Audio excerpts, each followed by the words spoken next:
સવારે 6:30 વાગે સ્કૂલે જવા માટે નીકળી ગયા. પાર્કિંગમાં પહોંચતા બે ભાઈઓ બથો બે થઈ ગયા. મોરો દાબી દીધો. પણ આ ભાઈનો જરીક બાટલો ફાટી ગયો હતો એટલે કોકની યાર મગજમારી કરતો હતો. પણ મારો વાલીડો હવારમાં ઊંઘમાં આ કોના વિચાર કરે છે એ કઈ ખબર નથી પડતી. ત્યાં થોડાક વાદળા જેવું લાગતું હતું મેં છાંટા આવશે, પણ થોડાક છાંટા આવીને પછી વયો ગયો પાછો.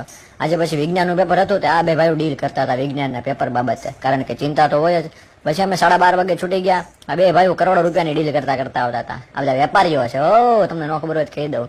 અને ભૂખ લાગી હતી એટલે ભાત ખાવા હતા, એટલે ભાત ગોતતો હતો. અને ભાત ખાવા છે, કોકાને ભાત આપો, ભાત ખાવા છે બિચારાને. રોંઢે ઉઠીને સફરજન ખાઈ લીધું. સફરજન ખાઈને પછી નીકળી ગયા કરમનાથ મહાદેવ જવા માટે. કરમનાથ મહાદેવ પહોંચી ગયા, દાદાના દર્શન કરી લીધા.